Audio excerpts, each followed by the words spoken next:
Good morning. We've just finished our live 6:15 and 7 a.m. workout on a Wednesday. That's why I'm holding a pack of cards, because I pretend that I can do magic on a Wednesday, which I'm not sure I can. That's why we call it Matt's Not Magic Show. Anyway, wanted to jump on and just talk about motivation that comes up. And actually, just in that session that we just did, one of the ladies said it took like the whole session for her to feel motivated, right? Hey, Caroline, it took the whole session for her to feel motivated, which I find fascinating. Hey, Michelle. And it just goes to show that sometimes we beat ourselves up for the feeling. So we might... I may have just paused. I'm back now. Why am I making another cup of coffee? Hey, Lucy, why am I making another cup of tea before doing the thing? And actually, quite often, our thoughts about the thing are the issue rather than the thing itself. Because it's okay to feel like you're not motivated. But actually, the more you fight with reality, the more energy we're wasting that could be spent on actually doing the thing, right? Because like this morning, one of the ladies said, it literally took the whole session for her to feel motivated again, but she did it. And I know it's hard when you're in that state to do it, but exercise encourages exercise. A lot of people say, once I get into that routine structure, that's why every week we have a schedule and we say, book your sessions. Because when you book your sessions, you have a schedule. We have a schedule of everything else, right? No one goes, when's school? Obviously at the moment, homeschooling is a bit difficult, but no one goes, school's sometime this week, work's sometime this week. And when we don't have schedule or certainty, you look at like the rules at the moment. Morning, Julie. You look at the rules at the moment with stuff, people, rightly or wrongly are, saying it's really unclear and stuff. And when we don't have certainty, it can be difficult with that. So just consider that when we have that plan, routine, it's going to help with that. So with the exercise, sometimes just starting is the key thing, and start small.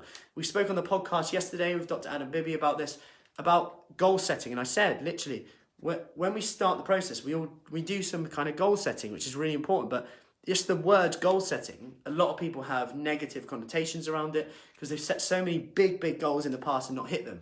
Maybe it was the goal that was the problem, not them, right? So quite often, if you set a goal that isn't in your control, that could be a weight-related goal, for example. It's fine to have that, but if all of your outcomes are based on something you cannot 100% control, there's many reasons why you can't control your weight, then you're kind of likely to set yourself up to fail. When actually, if you focus on the process, the things you can control, and the things you probably know you need to do, I would say everyone who comes on the program pretty much knows what to do.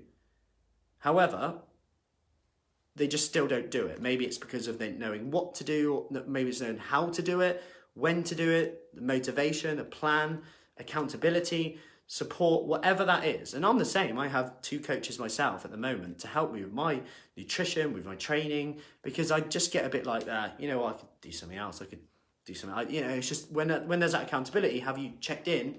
I'm like, yeah, I've done this, I've not done that. That you have that, and that just offers that extra layer of accountability. So back to certainty, I want to touch on that. So exercise encourages exercise. Remember that, that's point 1.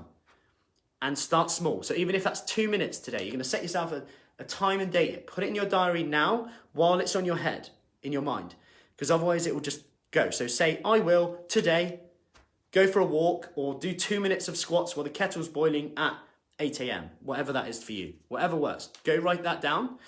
2, so we always like certainty, yet we're sometimes not actually structuring our day and planning it to do that. So when you look at comfort eating and food, etc., we often just kind of start our day with good intentions, right? Good intentions, but yet something comes off in the day. And we did speak about this yesterday in the podcast. Really advise you watch that. I'm just going to touch on it a little bit now.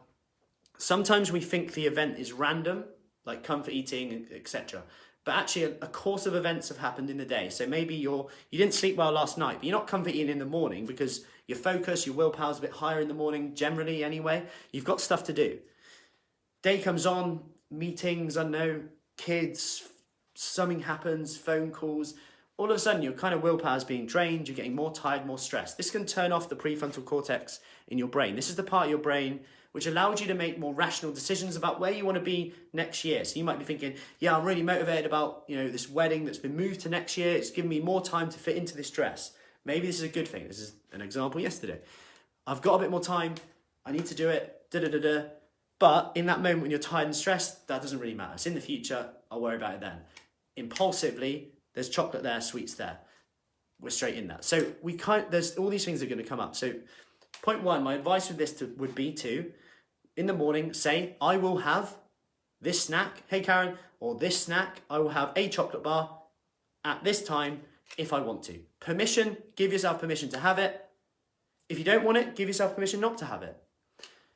At least you now structured it. So let's say every time you have a cup of tea, your husband comes in the room and he gives you 2 biscuits. Obviously, either one, you could say stop giving them to them, but if they keep bringing them in, it could cause an argument if they just bring them in anyway. So what you could do is say, I will have those 2 biscuits at that time. Or you could create a bit of a nudge effect to what we talked about. And actually, yesterday, one of the ladies came up with this idea herself pretty much. She said, every time he brings in 2 biscuits, I'm going to go and grab a piece of fruit and make sure the 2 biscuits are 6 feet away at least. So she'll put the biscuits on the side. If she wants them, she'll have them, but she'll go and have a piece of fruit with her cup of tea. It's just creating little barriers to stop that loop that we have. And yes, it's hard. This doesn't just stop like that today. But my advice would be to go away, write down, I will exercise for this amount of time, even if it's 1 minute. Just tick it off.